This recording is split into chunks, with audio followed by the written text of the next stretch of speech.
Comenzamos con el nuevo ciclo de clases virtuales. En este caso sería la clase virtual número 5 de física para primeros medios, referida a la unidad 1. No se olviden que hemos estado viendo las unidades de física así un poquito saltadas, tratando de abarcar primero lo que es más teórico, a objeto que ustedes se fueran mejorando en su, en su expertise matemática, o sea, que fueran mejorando un poquito la álgebra, a objeto de ya poder entrar en ejercicios con física. Entonces la unidad 1 se titula ¿De qué manera se relacionan las ondas con el sonido? El título de la clase de hoy es Las ondas, características generales. Vamos a partir por caracterizar a las ondas en términos generales y físicos, ¿ya? Después vamos a entrar con el sonido y después con la luz.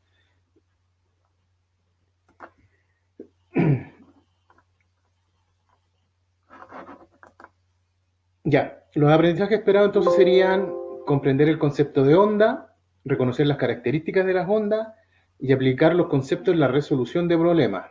Comenzamos con problemas ya de física propiamente tal.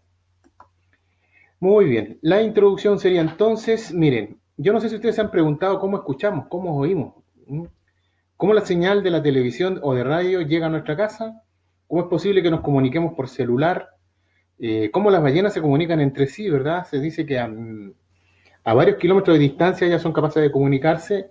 Todos hemos escuchado alguna vez el llanto de las ballenas que se llaman, pero en realidad es una forma de comunicarse, no es que estén llorando. Y también tenemos otra pregunta, por ejemplo los murciélagos, yo no sé si ustedes saben, pero son ciegos la mayoría, pero sin embargo vuelan y son capaces de esquivar una serie de obstáculos y aún más cazar insectos en vuelo. ¿Cómo es posible? Bueno, todo eso se debe a las ondas de sonido, ¿ya? Pero antes, para que pueda existir una onda, primero tiene que existir una vibración, ¿ya? ¿Y qué es una vibración? Bueno, es una oscilación respecto a una posición en equilibrio. Por ejemplo, aquí les puse una campana que cuando esta cosita la golpea, emite vibraciones que son sonoras y ustedes las pueden escuchar, ¿verdad? eh, bueno, para que el sonido ocurra o se manifieste como fenómeno, tiene que haber un medio en donde él se propague. En este caso es el aire. Decirles a ustedes que, por ejemplo, en la luna, que no hay aire, por más que uno grite, otra persona no lo va a escuchar porque no hay aire, por lo tanto, no existe un medio que vibre y transmita el sonido. Los astronautas se comunican por radio, ¿verdad? Entonces, esos son otro tipo de ondas que vamos a ver más adelante, que son ondas electromagnéticas. Muy bien. Una vibración u oscilación es el movimiento de un cuerpo de un lado para otro en torno a un punto de equilibrio o punto central que se repite en el tiempo.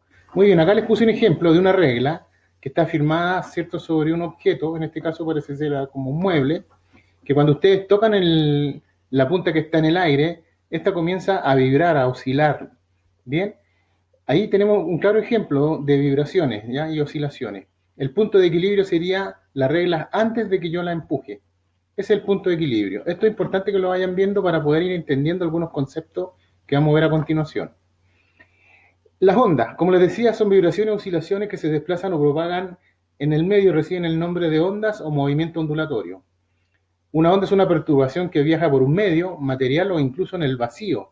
Bueno, eso lo vamos a ver que hay un tipo de ondas muy especiales que son las electromagnéticas, que no necesitan un medio para propagarse, son capaces de propagarse en el vacío.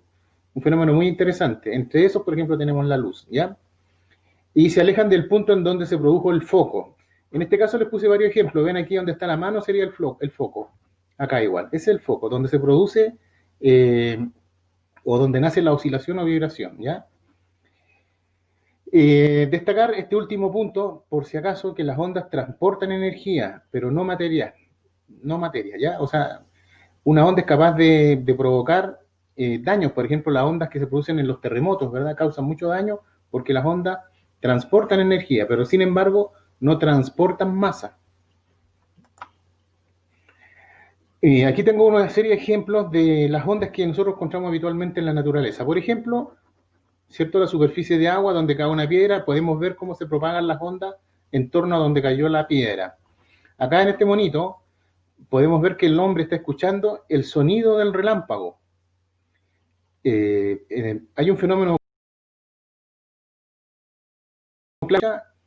el sonido del relámpago. Y eso se debe a que la luz viaja mucho más rápido que el sonido. La luz viaja a 300.000 kilómetros por segundo y el sonido más o menos a 0,34 kilómetros por segundo. O sea, muy poquito, comparado con la velocidad muy baja comparado con la de la luz. Entonces, por eso nosotros primero vemos el relámpago y mucho después escuchamos el sonido. Acá tenemos un dibujo, un esquemático, ¿verdad? Acá tenemos un fondo marino que cuando hay un terremoto a nivel del mar, ¿verdad? Y dependiendo de la magnitud, el fondo se puede hundir o levantar y eso provoca un desplazamiento de las masas de agua, ondas que llegan a la orilla en forma de tsunami. Y bueno, también dependiendo de la magnitud, el daño, ¿verdad?, que va a causar. Acá tenemos de nuevo una mano, ¿cierto?, que al moverse hacia arriba tiene un cordel o una soga y esta avanza en las ondas a través de la cuerda. También la luz, como pueden ver, al descomponerla a través de un prisma, vemos los colores del arco iris, pero también es una forma ondulatoria y corpuscular. Es un fenómeno bastante extraño, pero lo vamos a tocar en profundidad, más adelante. Y acá tenemos un esquema del origen del Big Bang, ¿verdad? Cómo se originó el universo, y esta es una de las fotografías más famosas del último tiempo, ¿ya? La radiación de fondo de microondas, corresponde a esto, más o menos 300.000 años después de que ocurrió el Big Bang. Es lo máximo que podemos ver, más atrás no podemos ver, porque aquí en este punto, 300.000 años después del Big Bang, se enfrió lo suficiente el universo para que empezara a viajar los fotones y comenzaran a llegar imágenes, ¿verdad? Antes de eso no había luz, por lo tanto no habían fotones, y por lo tanto no podemos ver más allá de este punto.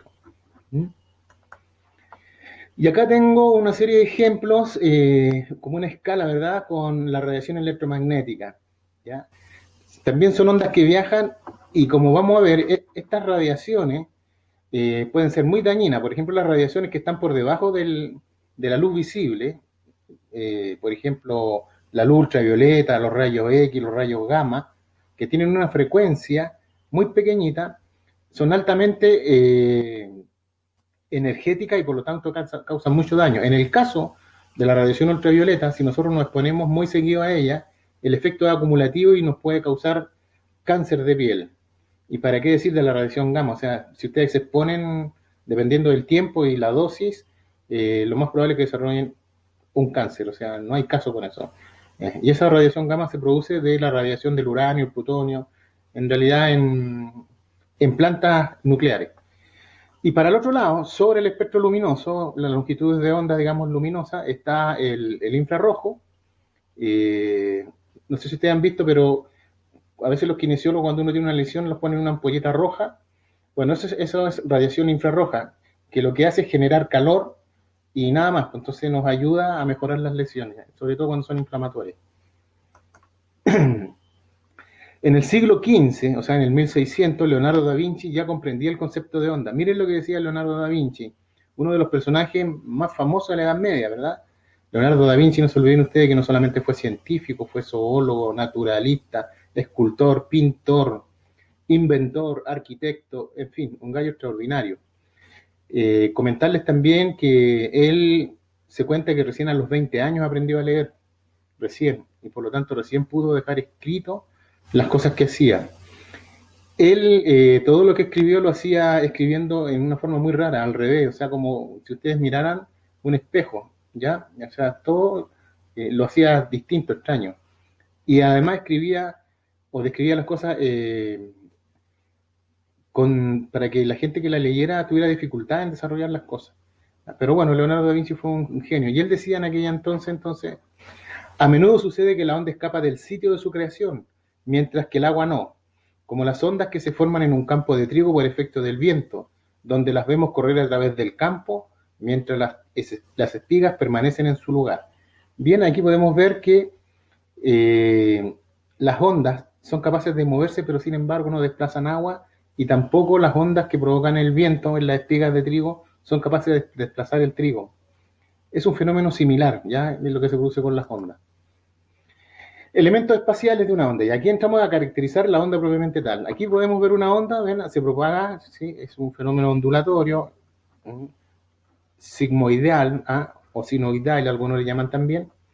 Ya, acá, ¿cómo la caracterizamos? Dice, las ondas tienen elementos espaciales, es decir, como cómo se distribuyen en el espacio, ¿ya? Que tienen que ver con longitud de distancia, desde un punto a otro. Estas son la amplitud y la longitud de onda, ¿ya? ¿Cuáles son? La amplitud, acá tenemos el punto de equilibrio, o del eje, o punto de equilibrio, hasta esta zona que se llama valle, que es la más baja. O bien a la más alta, que se llama monte o cresta. Desde ahí, desde el centro, desde el punto de equilibrio hasta el máximo, eso se llama amplitud. Esta amplitud varía también con el tipo de onda, ¿ya? Y lo otro importante de conocer aquí es la longitud de la onda, que se mide en metros. Es la distancia que hay entre ciclo y ciclo. ¿Ven acá? Entre cresta y cresta, o entre valle y valle. También puede ser acá, entre punto de equilibrio y punto de equilibrio, ¿ya? Esa es la longitud de onda, se mide en metros, ¿ya? Y la amplitud igual, porque es una longitud.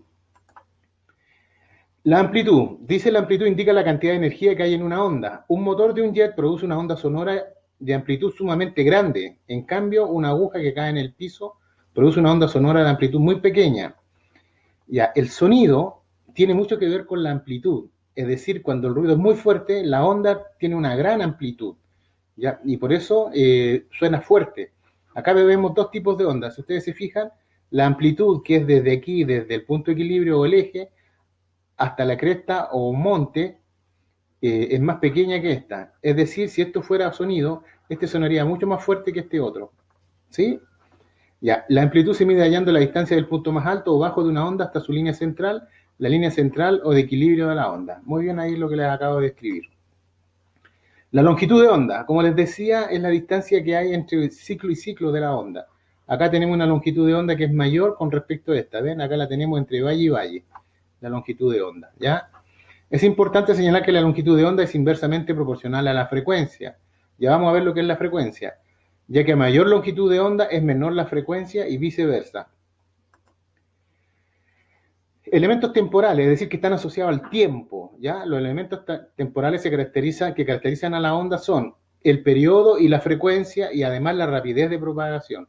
Rapidez ustedes la asocian con velocidad, pero son dos cosas distintas, si bien similares, pero difieren desde el punto de vista físico, ¿ya? El periodo dice que es el tiempo que tarda una onda en completar un ciclo. Ya, por ejemplo, acá tenemos un péndulo. Un ciclo sería este, ahí y al volver. Ese es un ciclo. Si nosotros cronometramos un ciclo, ahí tendríamos el periodo que demora, en este caso el péndulo, por ciclo. Y en el caso de una onda, medimos una longitud de onda. Ven, partió aquí y acá de nuevo, donde comienza la siguiente, esa sería una longitud de onda. Si logramos medir ese tiempo, estamos midiendo el periodo de la onda. O podría ser de aquí a acá, que es lo mismo. O de aquí a acá, ¿ya? Una longitud de onda, ¿cuánto demora en tiempo? Ya, muy bien. En el sistema internacional de medida, que es el que nosotros usamos, en el que estamos adscritos como país, donde está la mayoría de los países del mundo, esto, el periodo se mide en segundos y la longitud de onda, como les dije, recién en metros, ¿ya? Ahí está. La frecuencia, dice, es el número de ciclos que recorre, en una unidad de tiempo, ¿ya? La unidad de medida es la frecuencia de onda en el sistema internacional es el Hertz. Ya, si ustedes se fijan acá, tenemos el número de ciclos dividido por el tiempo en segundo. Esto, como es adimensional, nos quedaría segundo elevado a la menos 1, es decir, 1 partido por segundo. Para no hablar así, con una unidad fraccionaria, se le llamó Hertz, ¿ya? En honor a Hertz, un hombre que hizo mucho aporte en el desarrollo de lo que es la teoría ondulatoria, ¿ya? La frecuencia y el periodo son magnitudes inversamente proporcionales, es decir, mientras la frecuencia aumenta, el periodo disminuye o viceversa. Ven, acá tenemos la frecuencia, es igual a 1 partido por t, y como son inversamente proporcionales, si yo paso t para allá y f para acá, me quedan así, ¿ven? El periodo es inversamente proporcional a la frecuencia y la frecuencia es inversamente proporcional al periodo. Esta formulita nos va a servir bastante en el desarrollo de los ejercicios. Rapidez de propagación, ya. Asócienlo con velocidad, pero reitero, no son lo mismo, ¿ya?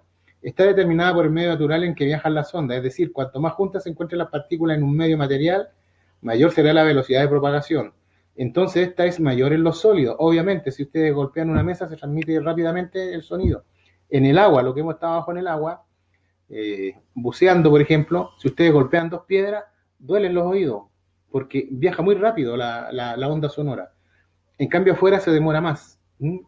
Porque es aire, entonces están más separadas las moléculas. Ya.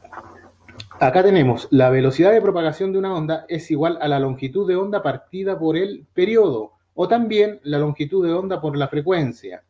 ¿Sí? Ya, esa fórmula no la olviden. La rapidez se mide en metros por segundo, la longitud de onda, como dijimos, en metro, el periodo en segundo y la frecuencia en hertz. Bien, ¿cómo determinar los elementos temporales asociados al tiempo de una onda? Acá tenemos un ejemplo. Dice, se hace oscilar una cuerda generando una serie de pulsos, eh, los que se propagan en ella. Dice, si la onda tarda exactamente 1,5 segundos en ir de A a B, y son las frecuencias, ya, calcule la frecuencia, el periodo y la rapidez de la propagación de la onda en metros por segundo. Primero observemos y respondamos la siguiente pregunta. ¿Cuántos ciclos o pulsos se generan en esta onda? Acá tenemos el dibujo, ¿ven? El hombre aquí está moviendo un cordel y se genera un tren de onda. Entonces hay que ver cuántos ciclos hay para poder determinar el periodo. Contamos. Desde este punto hasta otro punto, acá tenemos un ciclo, ¿lo ven? Un ciclo. De este punto a este otro son 2 ciclos y de aquí a acá 3 ciclos. Por lo tanto, el periodo es el tiempo en función de los ciclos. Cronometraron 1,5 segundos en ir de aquí a acá, entonces lo dividimos por los 3 ciclos y nos da que el periodo es 0,5 segundos, ¿ya? Es decir, medio segundo. Muy bien, para conocer la rapidez de propagación de la onda se necesita conocer la longitud de onda, lo que en este caso es, porque nos los dan, dice que la longitud de onda era 40 centímetros, pero hay que llevarla a metros. 40 centímetros equivale a 0,4 metros. ¿Ya? Porque dice que la distancia desde un punto hasta el mismo punto del ciclo sucesivo es de 40 centímetros. Muy bien, vimos adelante que la fórmula de rapidez era la longitud por la frecuencia, ¿ya? Y acá está la longitud y la frecuencia, perdón, el periodo es 0,5. Como la frecuencia es inversamente proporcional, ahí está, 1 partido por la frecuencia es 2 Hz. Por lo tanto, la velocidad de propagación sería frecuencia por la longitud de onda, 0,80 metros por segundo. Ahí está resuelto el ejercicio. Es decir, esta onda se propaga a una razón de 80 centímetros cada segundo. 0,80 metros. Otro, dice, una persona en un muelle observa un conjunto de olas que tienen una distancia de 1,6 metros entre las crestas. Si una ola baña el muelle cada 4 segundos, calcule la frecuencia y la rapidez de las olas. Razonamiento. Conocemos el periodo y la longitud de onda, así que podemos usar la definición de la frecuencia y determinar la rapidez de una onda. Claro, claramente dice que ahí la longitud de onda, porque la persona que está observando midió entre cresta y cresta. Ahí tenemos una longitud de onda y dice que mide 1,6 metros y cada 4 segundos llega una ola al muelle. Esa es la frecuencia, ¿lo ven o no? Ya. No, perdón, el periodo. Muy bien, solución. La distancia entre crestas es la longitud de onda, así que tenemos la siguiente información. Longitud de onda, el periodo, es decir, cada 4 segundos llegan las olas a golpear el muelle. Por lo tanto, debemos encontrar la frecuencia y la rapidez de onda. La llegada de una cresta de onda tarda 4 segundos, por lo que es el periodo de tiempo que tarda la onda, la distancia de cresta a cresta. Ahí tenemos. Como sabemos que la frecuencia es inversamente proporcional al periodo, 1 sobre el periodo, que es 4 segundos, nos da 0,25 segundos elevado a la menos 1. Como esto es complicado de interpretar, le ponemos Hertz. ¿Ok? Entonces la frecuencia es 0,25 Hz. Y vamos con, podemos usar la frecuencia o el periodo para calcular la rapidez de onda. Eso lo vimos hace un rato también atrás, las fórmulas, ¿ya?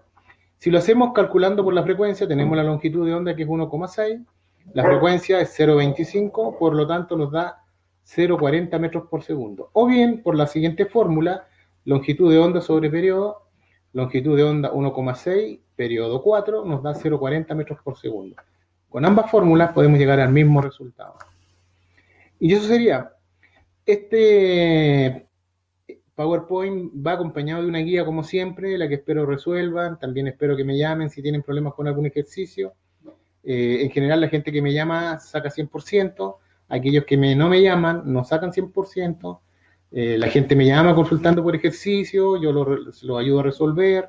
Por lo tanto, aquellos que no han sacado buenas notas los invito a llamarme, o sea, a resolver sus dudas. La guía viene una parte de teoría para reforzar lo que acabo de decir y una batería de ejercicio. Muy bien, niños, nos vemos. Muchas gracias.